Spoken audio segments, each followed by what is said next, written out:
حضرت ابو هريره رضی الله تعالی عنہ نے روایت ده فرمایي چې نبی کریم صلی الله علیه وسلم فرمایلی چې چا د پاره وختان وینو دا غي وختانو د خی کرام وکړي. د حدیث روایت ابو داود شریف کړی دی.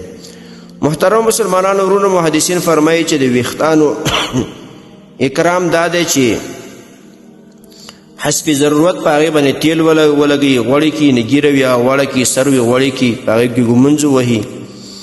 خپل د نبی علیه الصلاۃ والسلام به دغه طرز العمل دا به عادت چې دغه با سر باندې به وختانو کله به غوګونو مبارک ته رسیدل کله به د غوګونو لخکتو نو نبی رسول الله با د دې اهتمام کولو چې هغه ته به تیل ور کول ګمز به پکې وهلا. نو دیو جن مسلمانان له هم پکار چې چا وختان وی کړه سروي کې ګیروي دغه دې کرام کوي ګیره دي خاصاتي سر کې وب سر باندې وختان وی سنت طریقه باندې وختان پریدي چې د وګونو د نرمۍ برابر وی الخ کتوي او وګو پوری د درې قسمه وختان سړو لپاره جایز دي. د وګونه به خطا کینه خو سره به مشابهت نه کوي. نو بیا خاصاتل کې ګمنځ وهل وړولي وختان ګډ وډ پر خودل یا ګیروي ګډه وړي نو هغه سړی خنخ کاری دغه به اکرام کوي خبه ساتي صفا سوتره به ساتي.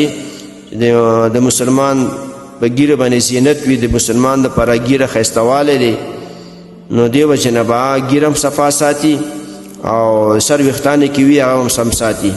ول سر وختان به داسې نه جوړي چې هغه د انګريزانو سره د يهوديانو سره د نور سره مشابهت راځي دا هغه دستور وي نه چې کوم د نبی رسول الله طریقه را په دغه درې طریقو به وختان پریدي چې د غوږی و نرمو پوري د غوږو د نرمونه لږ کته او دارنګي د وګو پوري دغه درې قسمه وختان دي.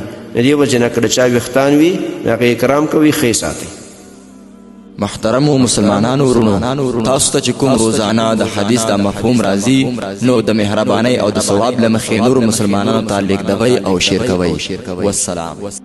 د دیوبندی مسلک حنفی کاروان سټوډیو لخوا وړاندې کیږي.